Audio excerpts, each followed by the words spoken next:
오늘 요한복음 12장 37절부터 읽었는데요. 36절 앞부분까지는 예수님이 말씀을 하시고 36절 뒷부분 말씀을 보면요. 예수께서 이 말씀을 하시고 그들을 떠나서 숨으시니라. 무리들 앞에서 예수님이 말씀하시고 있는 것을 다 마치셨어요. 그리고 예수님이 어떻게 하셨냐? 그 무리들이 볼 수 없는 곳으로 예수님이 피하셨다. 이 모습을 보면서 어떤 생각이 드시나요? 어떤 이유가 있어서 피하셨을까?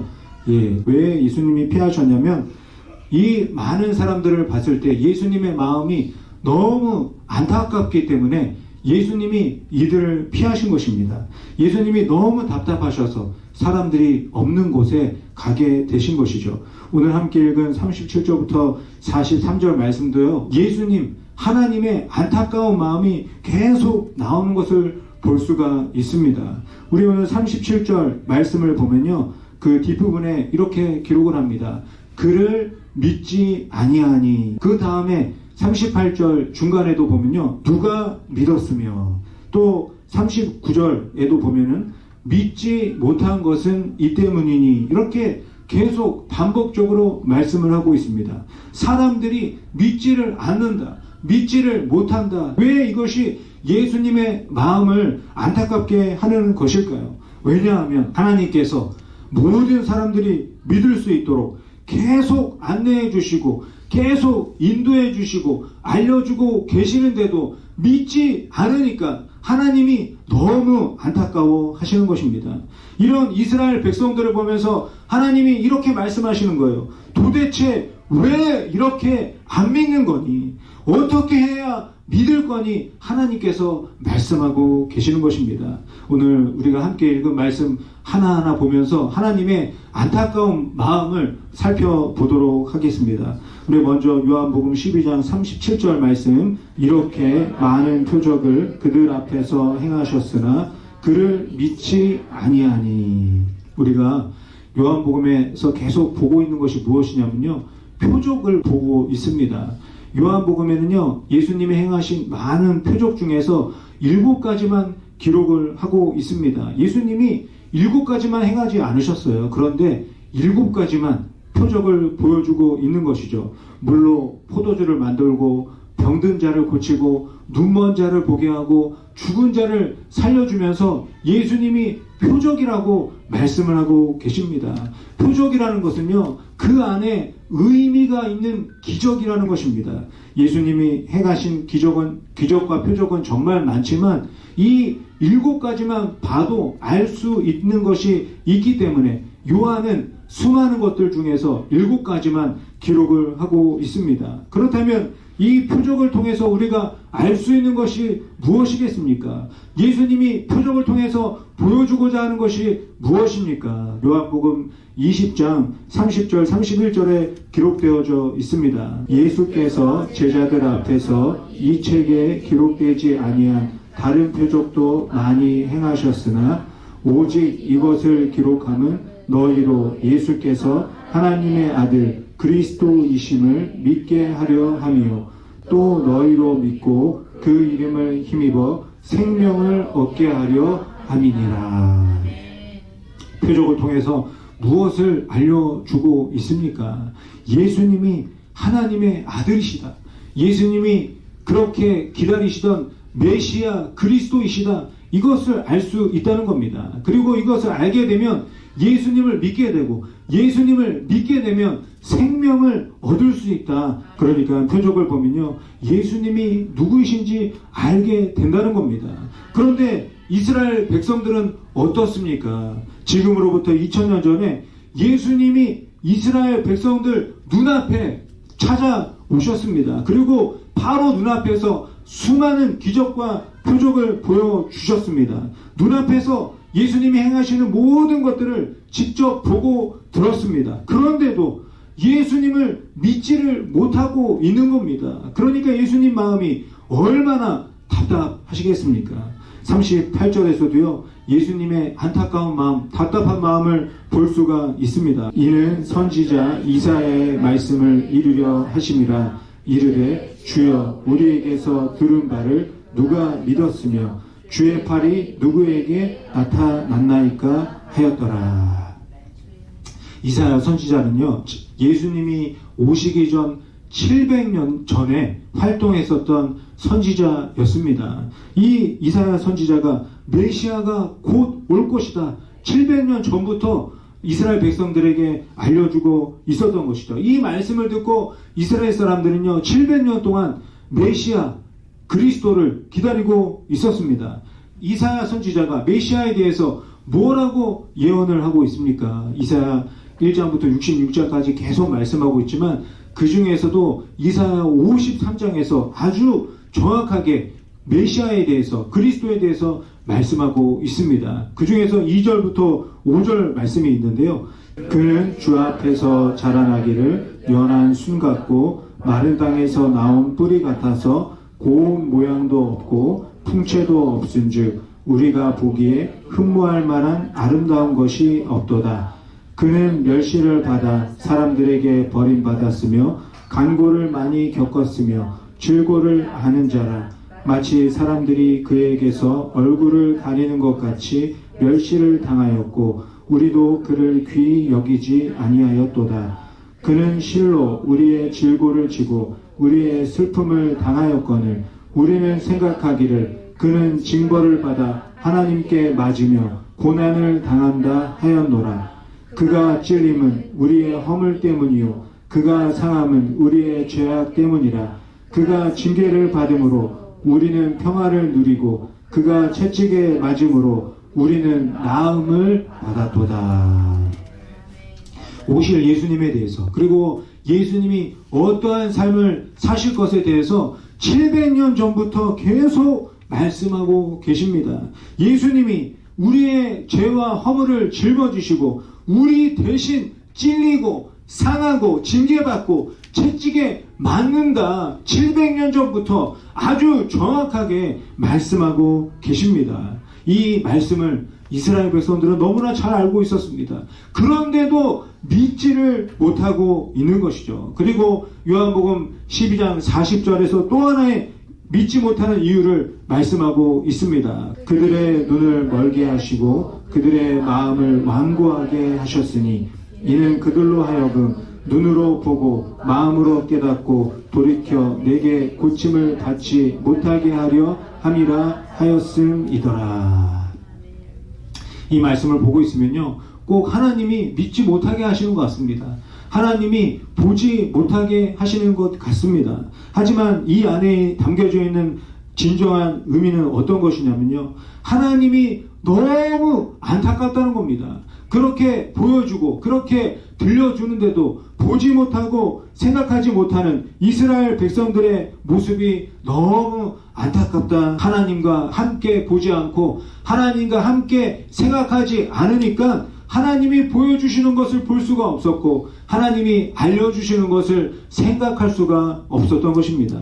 그렇다고 이스라엘 백성들이 하나님을 모릅니까? 하나님을 너무나 잘 알고 있습니다. 다른 민족보다 하나님을 더 많이 알고 있었습니다. 이스라엘의 역사 자체가 하나님으로부터 시작한 역사였습니다. 전에 내려오는 이야기가 모두 다 하나님의 이야기였습니다. 그리고 무엇보다도 하나님이 주신 말씀, 율법을 가지고 있는 백성이었습니다. 그런데도 하나님의 아들 예수님이 눈앞에 나타나셔서 하나님을 전해줘도 알지를 못했습니다. 깨닫지를 못했습니다. 그러니 예수님이 얼마나 안타깝고 답답해 하시겠습니까? 사도 바울도요, 로마서 1장 21절에서 하나님을 알지 못하고 예수님을 믿지 못하는 이 민족에 대해 안타까워하면서 말씀하고 있습니다. 하나님을 알되 하나님을 영화롭게도 하지 아니하며 감사하지도 아니하고 오히려 그 생각이 허망하여지며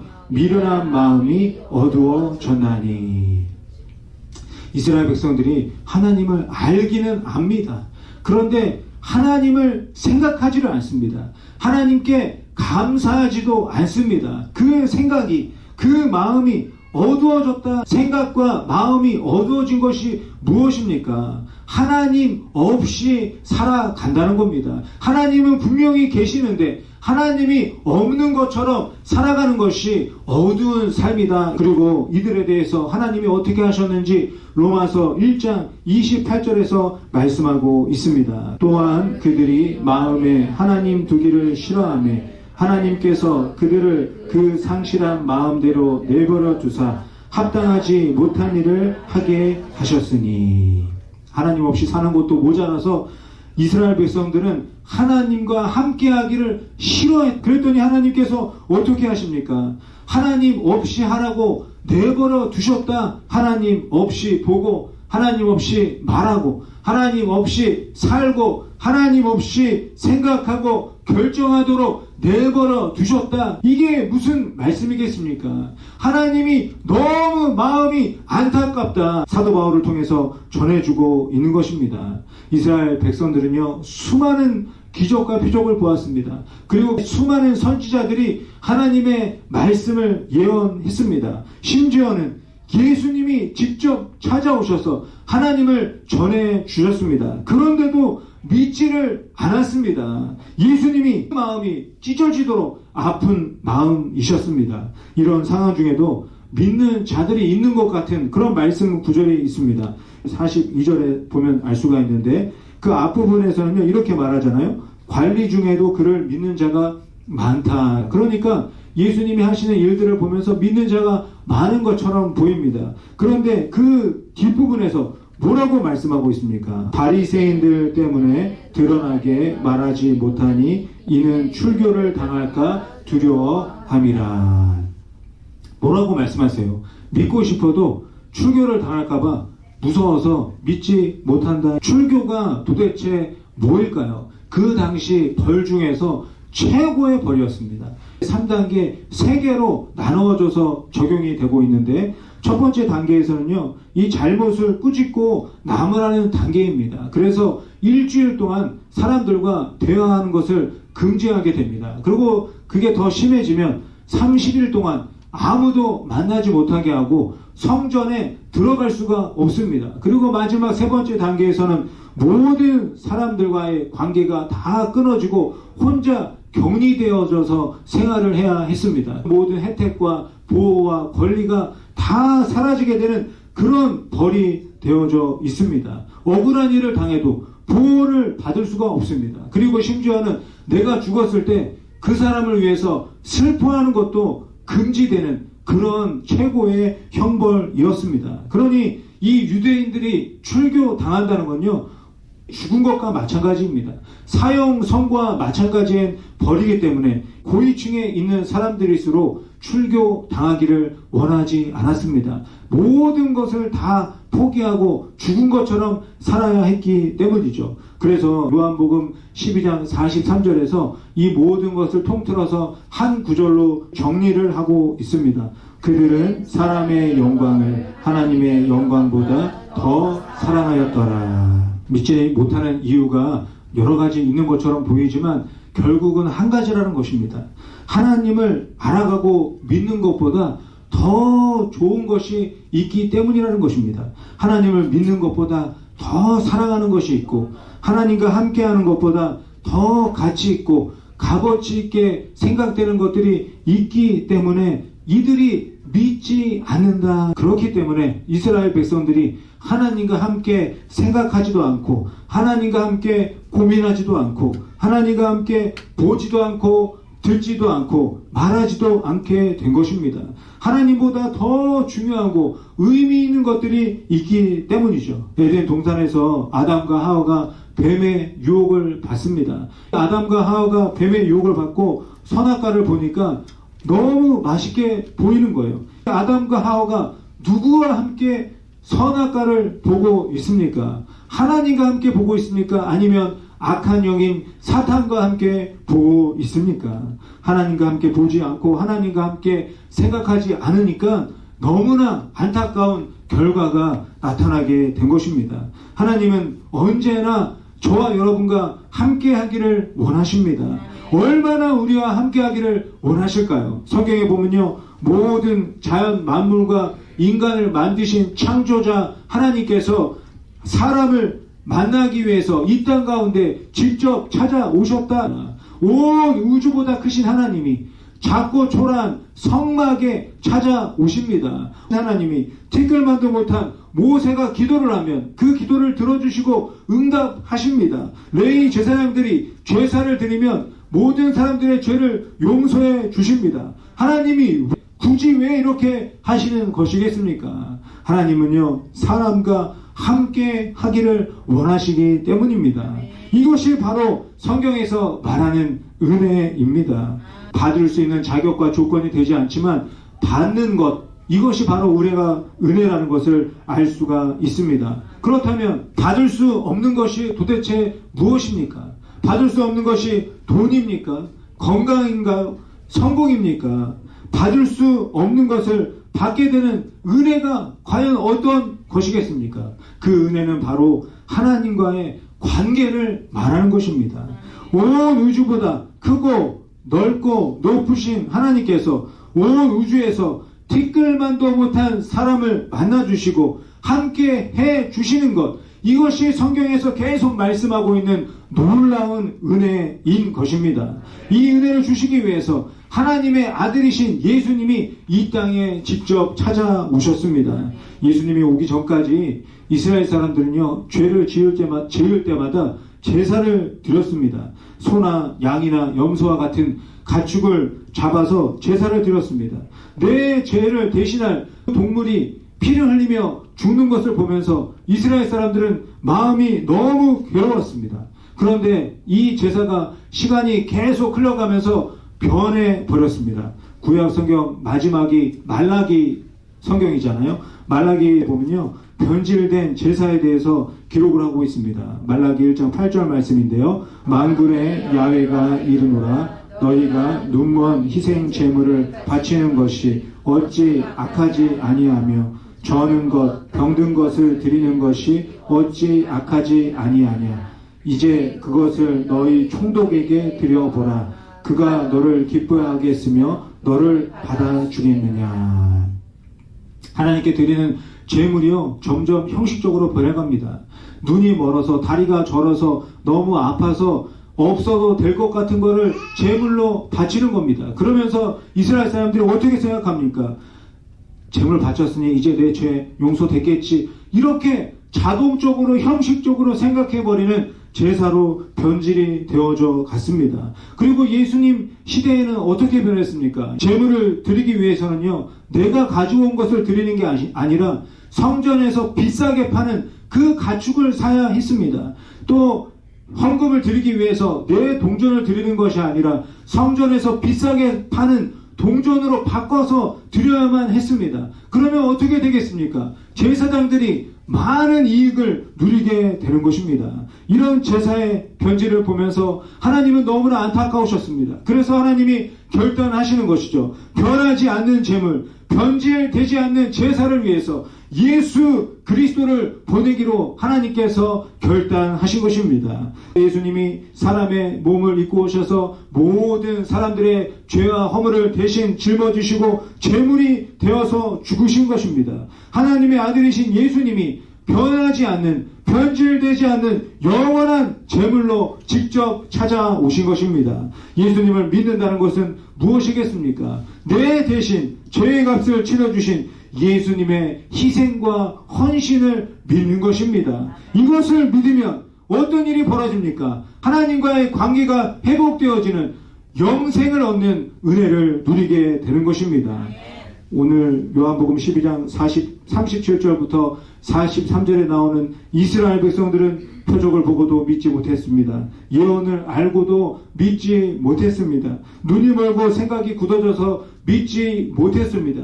출교를 당할까봐 믿지를 못했습니다. 하나님의 은혜가 바로 눈앞에 있는데도 믿지를 못했습니다. 그런데 놀라운 것이 무엇입니까? 이런 사람들을 보면서 하나님은 포기를 하지 않으십니다. 사람들이 배신하고 은혜를 잊어버려도 하나님은 실망하지 않으십니다. 하나님의 사전에는 포기와 실망이 없으십니다. 하나님은 사람들에게 계속 찾아가십니다. 하나님은 사람들에게 계속 말씀하십니다. 내가 너를 혼자 두지 않겠다, 너를 버리지 않겠다 끊임없이 말씀하고 계십니다.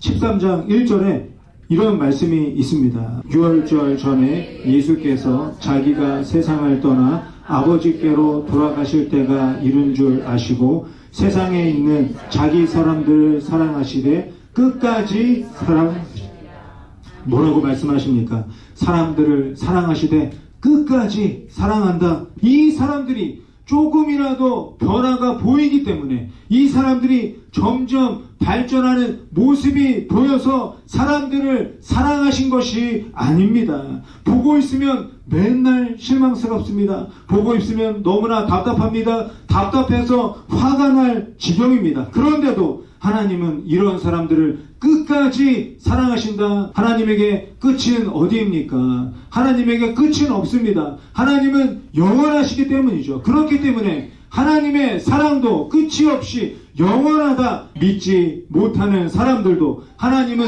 끝까지 사랑하신다. 자신들의 영광을 하나님의 영광보다 더 사랑하는 이 사람들을 위해서 하나님이 하늘 영광을 버리고 이 땅 가운데 몸을 입고 예수님으로 찾아오셨다. 예수님의 12제자 중에 도마라는 제자가 있었습니다. 예수님이 십자가에서 죽고 사흘 만에 부활하셨다, 이런 이야기가 막 들려왔습니다. 그런데 도마는 믿지를 않았어요. 나는 예수님의 못자국난 손 만져보고 창에 찔린 옆구리 만져봐야 믿을 수 있겠다. 그런 도마를 부활하신 예수님이 만나 주십니다. 그리고 도마에게 말합니다. 못에 박힌 손을 만져봐라. 창에 찔린 내 옆구리를 만져봐라. 그런 말씀하신 예수님을 바라보고 도마가 기겁을 합니다. 그런 도마에게 예수님이 말씀하십니다. 요한복음 20장 39절에서 말씀합니다. 예수께서 이르시되 너는 나를 본고로 믿느냐? 보지 못하고 믿는 자들은 복되도다 하시니라. 예수님은 도마의 의심을 꾸짖지 않고 말씀해 주십니다. 보고 만져보고 제발 믿어라. 그러나 보지 않고도 믿는 자들은 복이 있다. 사랑하는 성도 여러분, 예수님을 믿고 계십니까? 하나님이신데 이 땅에 오셔서 나의 죄와 허물을 대신해서 십자가에서 죽으신 것을 믿으십니까? 사망 권세를 이기고 3일 만에 다시 부활하신 것을 믿으십니까? 하나님과의 관계를 다시 회복시켜 주신 예수 그리스도를 믿으십니까? 나를 사랑하시기 때문에 나의 조건과 상황과 상태하고는 상관없이 사랑해 주시는 하나님을 믿으십니까? 사랑하는 성도 여러분, 믿으시기를 바랍니다. 이것은 사실입니다. 사실이라고 못 믿겠으면 제발 찾아보시기 바랍니다. 성경에서 찾아보시기 바랍니다. 성경을 못 믿겠으면 다른 책들을 찾아보시기 바랍니다. 책들도 못 믿겠으면 인터넷을 검색해 보시기 바랍니다. AI에게 질문해 보시기 바랍니다. 그리고 주일마다 예배 때마다 그 귀한 시간에 교회 가서 예배 드리는 크리스찬들에게 물어보시기 바랍니다. 할 수 있는 거 다 해보시기 바랍니다. 그리고 제발 믿으시기를 바랍니다. 지금도 나에게 하나님을 알려주시고 믿을 수 있도록 인도하시는 하나님을 믿으시기를 바랍니다. 비록 2000년 전에 예수님을 내가 보지 못했고 예수님을 만나서 함께하지 못했지만 지금도 하나님은 저와 여러분이 믿을 수 있도록 모든 것을 동원해서 인도하고 계시는 줄 믿습니다. 사도행전 17장 27절 28절을 보면요, 좀 이해하기 쉽도록 세번역 성경으로 읽어보도록 하겠습니다. 이렇게 하신 것은 사람으로 하여금 하나님을 찾게 하시려는 것입니다. 사람이 하나님을 더듬어 찾기만 하면 만날 수 있을 것입니다. 사실 하나님은 우리 각 사람에게서 멀리 떨어져 계시지 않습니다.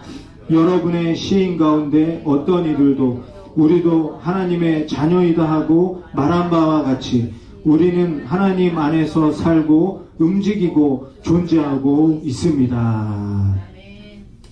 지금도 하나님을 찾으려고 마음만 먹으면 만날 수 있다. 하나님이 함께 계시고 나와 함께 살아가고 있다는 것을, 함께 존재하고 있다는 것을 발견할 수 있다. 하나님이신 예수님이 왜 이 땅에 오셨는지, 아무런 잘못이 없는 예수님이 왜 십자가에서 죽으셨는지 고민해야 합니다. 그리고 믿으시기를 바랍니다. 성경을 통해, 교회를 통해, 성도를 통해 믿으시기를 바랍니다. 하나님과 함께 살아갈 수 있는 영생을 얻고 은혜 가운데 살아가시기를 바랍니다. 사랑하는 성도 여러분, 하나님과 함께 보고, 함께 듣고, 함께 말하고, 함께 생각하고, 함께 걷고 뛰고, 함께 일하고 공부하고, 하나님과 함께 먹고 자는 이것이 바로 놀라운 은혜라는 것을 기억하시기를 바랍니다. 예수 그리스도를 믿고 이 생명을 얻어서 이 세상을 살아가는 저와 여러분이 되시기를 예수님의 이름으로 간절히 축원드립니다.